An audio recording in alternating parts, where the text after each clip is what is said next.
বঙ্কুবাবু বলছেন? হ্যাঁ, বঙ্কু বলছি। আচ্ছা, আপনি তো সেবাইত বোধহয় হ্যাঁ, মৎস্যতলা। হ্যাঁ, হ্যাঁ, হ্যাঁ, আপনি জানেন তো, এর মন্দিরে এসছেন তো? হ্যাঁ, আমি সন্ময় বন্দ্যোপাধ্যায় বলছি। বুঝতে পেরেছি। আচ্ছা, নাম এরকম লেখা আছে কেন? আচ্ছা, ফোন নাম্বার লেখা আছে। একটা খবর পেলাম, সেটা হ্যাঁ। হচ্ছে আপনাদের দুটো যে প্রণামীর বাক্স, সেই দুটো বাক্স কি কেউ চেয়ে পাঠিয়েছে? হ্যাঁ, আর বলবেন না, কালকে রত্না দেবীর স্বামী এসে হুম। বলছে, প্রথমে এসে প্রশ্ন করলো সবার হুম। সামনে, চাবি কার কাছে আছে, চাবি বাক্সের চাবি, মন্দিরের চাবি। তাহলে কেন বলুন তো? হুম। মন্দিরও তো আমার বংশ পরম্পরা, গুরু পরম্পরার মন্দির। এখানে হুম। চাবি খুঁজতে হচ্ছে কেন? না, আমরা ট্রাস্টি করব, আপনাকে যা ক্যাশ পয়সা ক্যাশ পড়বে আমাদের জমা দিতে হবে। কে বলছে? জমা দিতে হবে। এটা সঞ্জয়, ওনার স্বামী। শেখর দেবনাথ? না, না, হ্যাঁ, শেখর দিন না।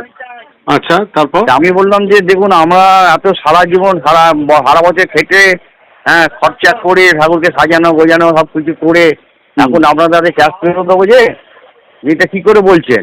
বলছে না, এটা করতেই হবে। বুঝেছেন? হুম। বলে সব চলে গেল। তারপরে কৌশিককে ফোন করলাম, কৌশিক ভোলাকে ফোন করলাম, কৌশিক বলতে কৌশিক চ্যাটার্জি? কৌশিক চ্যাটার্জি। হুম। ও বললো যে হ্যাঁ, এরকম ধরনের একটা আলোচনা হয়েছে। তা এখন সন্ধ্যেবেলা তোকে ও এলো, হুম। বললো ক্যাশ বাক্স ওরা লোক আসবে, খুলে নিয়ে যাবে।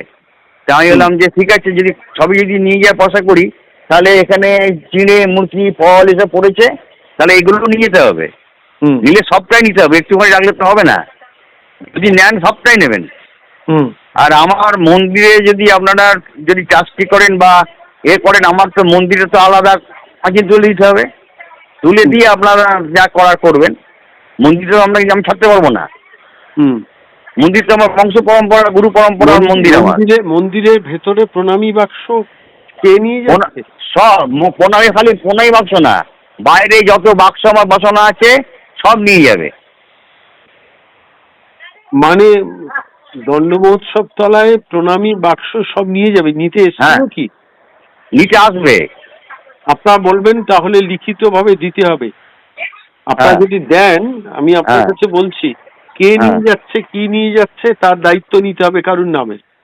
হ্যাঁ, ঠিক আছে। এটা আপনি ভাবছি ভিডিও করে নেবো, ভাবছি। ভিডিও তো করবেন, কিন্তু লিখিত ভাবে নিতে হবে। মন্দিরটা পরিচালনা করেন সেবায়িতরা তো। হ্যাঁ, তো মন্দিরের ভেতরে সেবায়িতের বাক্স নিয়ে যাবেন বিধায়কের স্বামী। হ্যাঁ, মানে বিধায়কের স্বামী নেবে না কে নিতে? স্বামী বলে গেছে যে আমাদের দিতে হবে।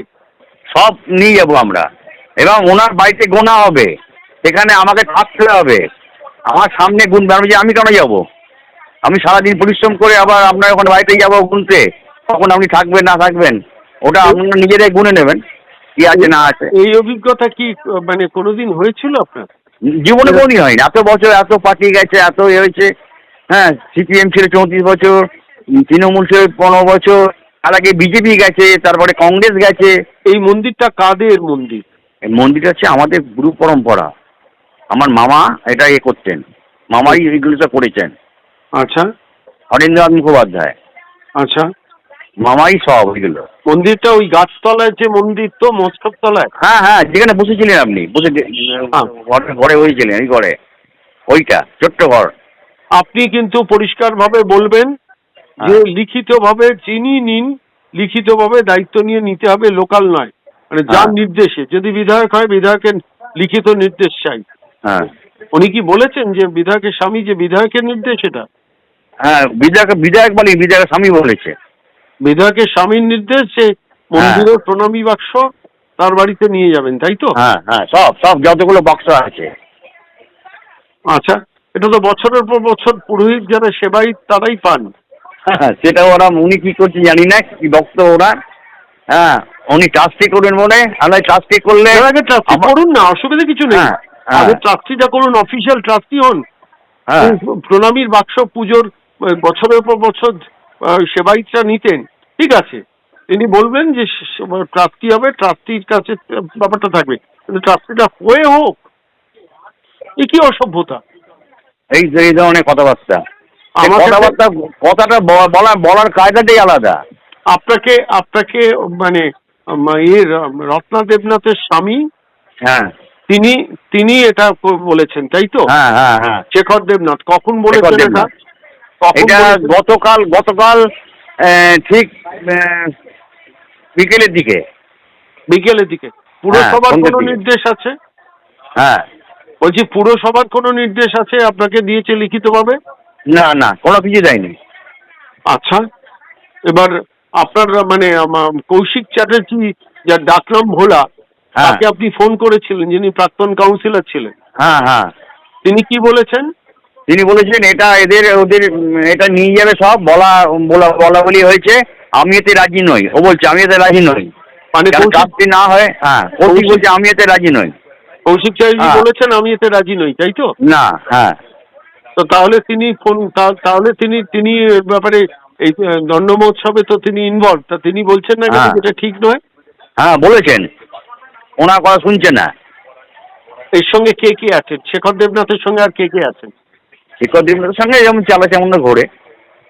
তারা এসে বলে গেছেন এই সমস্ত? না, উনি ডাইরেক্ট উনি নিজেই বলেছেন। উনি নিজেই বলেছেন? অনেকের সামনে, হ্যাঁ, ডাইরেক্ট নিজেই বলেছেন। ঠিক আছে, আপনি কিন্তু বলবেন যে বিধায়ক লিখিতভাবে দিন। হ্যাঁ আপনি এটাতে শক্ত হয়ে থাকুন দাদা, হ্যাঁ, বিধায়ক ঠিক আছে। লিখিতভাবে দিন। শুনুন, ট্রাস্টি যদি হয় কোনো আপত্তি থাকার কথা নয়, কিন্তু না। ট্রাস্টিটা অফিসিয়াল পদ্ধতি মেনে হতে হবে। আমার হ্যাঁ। ইচ্ছে হলো আমি ট্রাস্টি করতে পারি না, তাই তো। ঠিক আছে? সরকারি আচ্ছা। পদ্ধতি মেনে ট্রাস্টি হোক না, হ্যাঁ তারপরে সে ট্রাস্টির ভালো মন্দ ঠিকঠাক ভুল ভাল সেগুলো নিয়ে বিচার হবে। কিন্তু হুম। আপনারা বলবেন বিধায়ককে লিখিতভাবে দিতে হবে, তারপর আমি দেবো। শক্ত হয়ে থাকুন। ঠিক আছে। আমার ফোন নাম্বারটা রেখে দিন, আমাকে জানাবেন বাকিটা, ঠিক আছে?